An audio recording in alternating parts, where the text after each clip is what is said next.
एक बार फिर से अमेरिका, रूस और यूक्रेन के बीच में जो संबंध है तनावपूर्ण होते जा रहे हैं। असल में अमेरिका ने रूस की 2 तेल कंपनियों पर सैंक्शंस लगाने का फैसला किया है। तो इस वीडियो में हम लोग जानेंगे कि आखिर में भारत पर इसका क्या प्रभाव पड़ेगा, कौन सी वो 2 कंपनियां हैं जिस पर सैंक्शंस लगाया जा रहा है, और चीन ने अमेरिका को लेकर क्या प्रतिक्रिया दी है। साथ ही साथ ये भी जानेंगे इस वीडियो में कि आखिर भारत प्रतिदिन कितना बैरल तेल रूस से खरीदता है जिससे भारत पर प्रभाव पड़ने वाला है, और चीन प्रतिदिन कितना बैरल तेल खरीदता है। पूरी जानकारी बिल्कुल आसान भाषा में समझेंगे और ये भी जानेंगे कि आखिर रिलायंस को लेकर आज पूरे देश में चर्चा क्यों हो रही है और रिलायंस का क्या है संबंध उन दोनों तेल कंपनियों से। तो चलिए शुरू करते हैं बिना किसी देरी के। और सबसे पहले ये जानते हैं कि इनका बैकग्राउंड क्या है। तो आपको पता होगा कि 2022 से लेकर ये 2025 खत्म को होने को है, पिछले 3.5 सालों से रूस और यूक्रेन के बीच में लगातार युद्ध हो रहा है। जाहिर सी बात है कि इस युद्ध में बहुत सारे सैनिकों की मौत हुई है, बहुत सारे इंफ्रास्ट्रक्चर डैमेज हुए हैं और दोनों ही देशों को इकोनॉमिकली बहुत ज़्यादा क्षति हुई है। लेकिन एक उम्मीद जगी थी जब 17 अक्टूबर को अमेरिका के राष्ट्रपति ट्रंप और रूस के राष्ट्रपति पुतिन के बीच फोन पर बात हुई। लगभग 3 घंटे तक बात होने के बाद एक उम्मीद जगी थी कि हो सकता है रूस और यूक्रेन के बीच में सीज फायर हो जाए और पूरी दुनिया में शांति स्थापित हो। लेकिन ऐसा नहीं हुआ, क्योंकि उस फोन कॉल के बाद एक कयास लगाए जा रहे थे कि हंगरी के बुडापेस्ट में इन दोनों की बैठक होगी। लेकिन कुछ टेक्निकल कारणों से या जो भी आप समझिए, ये जो बैठक होने वाली थी ट्रंप और पुतिन के बीच में, ये कैंसिल हो गई। और उसके बाद ट्रंप ने फैसला लिया कि अब हम अमेरिका को वित्तीय कमजोर करेंगे, मतलब इकोनॉमिकली वीक करेंगे। वित्तीय कमजोर मैंने उल्टा बोल दिया, इकोनॉमिकली कमजोर करेंगे। किसी भी देश पर सैंक्शंस लगाने का सिर्फ एक ही उद्देश्य होता है कि वह उसकी कमाई को कम किया जाए, उसे आर्थिक रूप से मजबूर किया जाए ताकि युद्ध लड़ने के वो काबिल न रहे या उसको युद्ध से दबाव हो, उसकी आर्थिक स्थिति जो है वो कमजोर होती जाए। तो इसी चीज को लेकर अमेरिका ने रूस की 2 कंपनियों पर सैंक्शंस लगाया है। आप देखिएगा, जैसे ही उन दोनों कंपनियों पर सैंक्शंस लगा ना, आप न्यूज़ हेडलाइन देखिए, रूस की रिफाइनरी पर अमेरिकी प्रतिबंध से कच्चे तेल में उबाल। पूरे दुनिया के क्रूड ऑयल का जो प्राइस है ना, 5% बढ़ गया एक दिन के अंदर। जाहिर सी बात है ना, जब आप कहीं से सप्लाई ले रहे हो और लेना बंद कर दोगे और प्रतिबंधित कर दोगे, पूरी दुनिया में कोई नहीं लेगा और तेल की तो ज़रूरत है। तो जब सप्लाई कम आएगी और डिमांड ज़्यादा बढ़ेगा तो नो डाउट प्राइस बढ़ना तय है, और उसी का परिणाम है कि क्रूड ऑयल के प्राइस जो है एक दिन में 5% से ज़्यादा तक बढ़ गए। अच्छा, कौन सी 2 कंपनियां हैं जिस पर अमेरिका ने सैंक्शंस लगाया है? तो ये 2 कंपनियां, एक का नाम है लुक ऑयल और दूसरी का जो नाम है इसका नाम है रोसनेफ। ये दोनों कंपनियां जो है बड़े मात्रा में तेल जो है सप्लाई करती और एक्सपोर्ट करती हैं रूस से।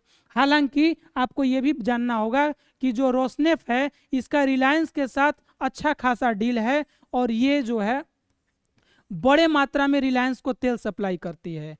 तो आखिर में अमेरिका ने किस तरह का इन पर सैंक्शंस लगाया है? देखिए, पूर्णतः प्रतिबंध, कंप्लीट सैंक्शंस लगाया है। इसके तहत क्या होगा कि जितने भी ग्लोबल ट्रेडिंग इसके नेटवर्क हैं, फाइनेंशियल चैनल्स हैं, शिपिंग ऑपरेशन है, उन सब पर पूर्णतः प्रतिबंध कर दिया जाएगा। साथ ही साथ जो यूएस ज्यूरिडिक्शन के अंदर जितने भी इन कंपनियों के एसेट है ना, उन सबको फ्रीज कर दिया जाएगा।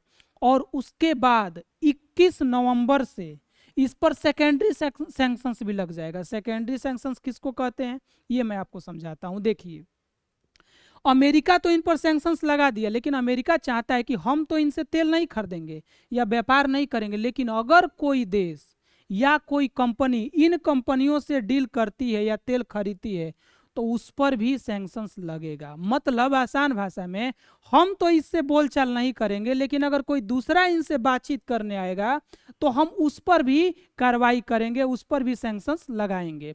इसी को सेकेंडरी सैंक्शंस कहा जाता है और उसके लिए टाइम दिया गया है 21 नवंबर तक का। और इससे ज़्यादा प्रभावित रिलायंस होने वाला है, क्योंकि रिलायंस बड़े मात्रा में जो है इस कंपनी से तेल खरीदता है। तेल तो इन दोनों कंपनियों से भारत की कई कंपनियां खरीदती है, लेकिन सबसे बड़ी मात्रा में और ज़्यादा मात्रा में तेल जो है रिलायंस खरीदता है। प्रतिदिन 5 लाख बैरल तेल गुजरात के जामनगर में जो रिलायंस है ये रिफाइनरी करता है। तो समझ सकते हैं कि कितने बड़े मात्रा में खरीदता है, और चीन भी खरीदता है। लेकिन सबसे पहले आप ये जानिए कि आखिर में भारत प्रतिदिन रूस से कितना तेल खरीदता है। तो देखिए, रूस और यूक्रेन का युद्ध जब से 2022 से शुरू हुआ है, तब से अमेरिका तो उस पर सैंक्शंस लगाते रह रहा है, दबाव बढ़ाते जा रहा है। तो उसके बाद, उससे पहले तक भारत जो है मात्र 1% ही तेल खरीदता था।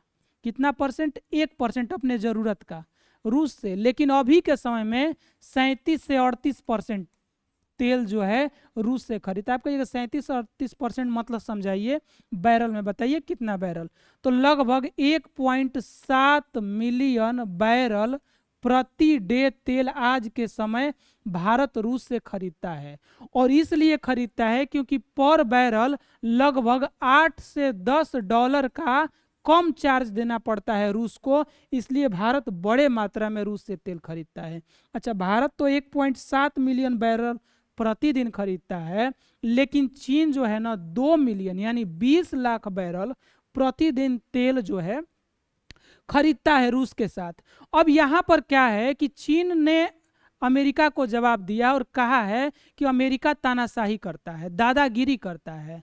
भाई, विवाद है यूक्रेन और रूस के बीच में, लेकिन तुम सैंक्शंस लगा रहे हो, सेकेंडरी सैंक्शंस लगा रहे हो।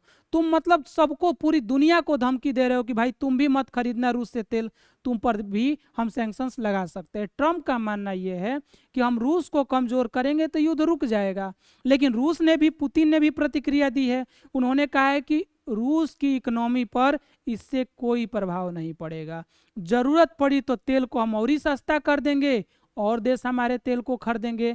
हम अमेरिका से डरने वाले नहीं हैं, बल्कि ट्रंप ने सैंक्शंस लगा करके हमारे ऊपर एक बड़ी गलती की है, और यूएस और अमेरिका के बीच जो संबंध है उसको और कमजोर करने का प्रयास किया है। यानी चीन नहीं डर रहा है और रूस नहीं डर रहा है। रही बात भारत की, तो भारत अमेरिका को कोई जवाब तो नहीं दे रहा है, लेकिन भारत भी अमेरिका के साथ संबंध नहीं रखना चाह रहा है और बचाव कर रहा है। यही कारण है कि जो एशियन समिट होने वाला है मलेशिया में, उसमें मोदी जी नहीं जा रहे हैं, क्योंकि ट्रंप से हमें फेस टू फेस होना पड़ेगा। अच्छा, इस पर भी कई प्रश्न उठ रहे हैं कि मोदी जी अगर एशियाई समिट में नहीं जा रहे हैं, तो क्या ट्रंप के डर से नहीं जा रहे हैं कि यहाँ कोई कूटनीति है? तो इस पर तो मानकर चलिए कि भारत सरकार ने निर्णय लिया है, तो कुछ भी मामला हो सकता है, वो इसके लिए बेहतर समझे होंगे। लेकिन ये भारत की प्रक्रिया है। भारत अभी कोई कठोर जवाब अमेरिका को नहीं दे पा रहा है।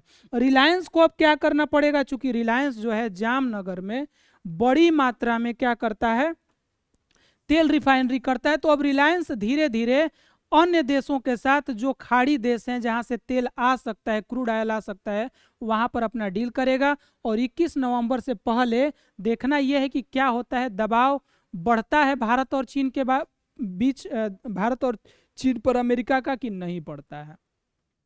चीन अमेरिका से डर करके तेल लेना कम करता है या नहीं करता है, या भारत की क्या प्रतिक्रिया होती है? अगले 2-4 दिनों में सब कुछ स्थिति धीरे धीरे साफ होती हुई आप सभी को दिखेगी। और यही कारण है कि पूरी दुनिया में जो क्रूड ऑयल के प्राइस हैं बड़े मात्रा में बढ़ गए हैं।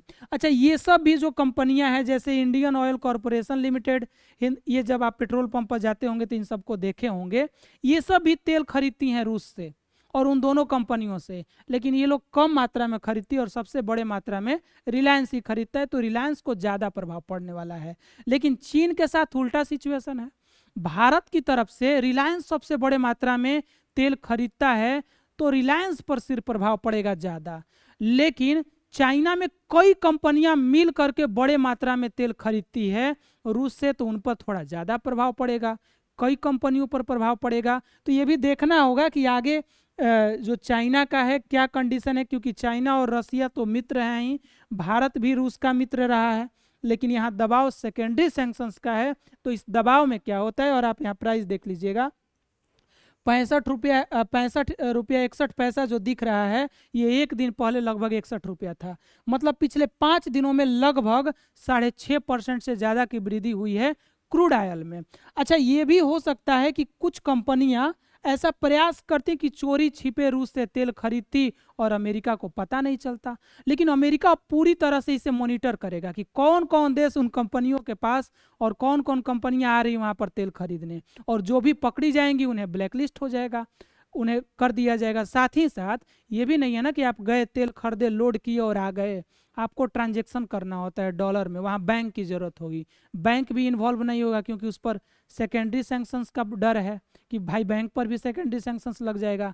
इंश्योरेंस की ज़रूरत होती है क्योंकि बिना इंश्योरेंस के आप माल कहीं से ला नहीं सकते इतने बड़े मात्रा में, नहीं तो वो पूरा का पूरा बर्बाद हो सकता है या उसको भ्रष्ट नष्ट किया जा सकता है।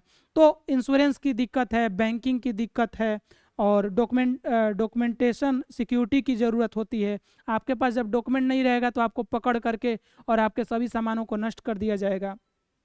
सेकेंडरी सैंक्शंस का तो रिस्क है ही। तो ये जो है कुल मिला जुला करके पूरा इन्फॉर्मेशन था जो अभी के समय में चर्चा में चल रहा है, और मेरा बस यही उद्देश्य था कि ये पूरी बात को बिल्कुल आसान भाषा में आपके सामने रखी जाए। अगर आपको ये अच्छा वीडियो लगा हो और बात समझ में आ गई हो तो चैनल को सब्सक्राइब कर दीजिएगा, लाइक कर दीजिएगा और सपोर्ट कीजिएगा। मिलते हैं नेक्स्ट वीडियो में, तब तक के लिए धन्यवाद।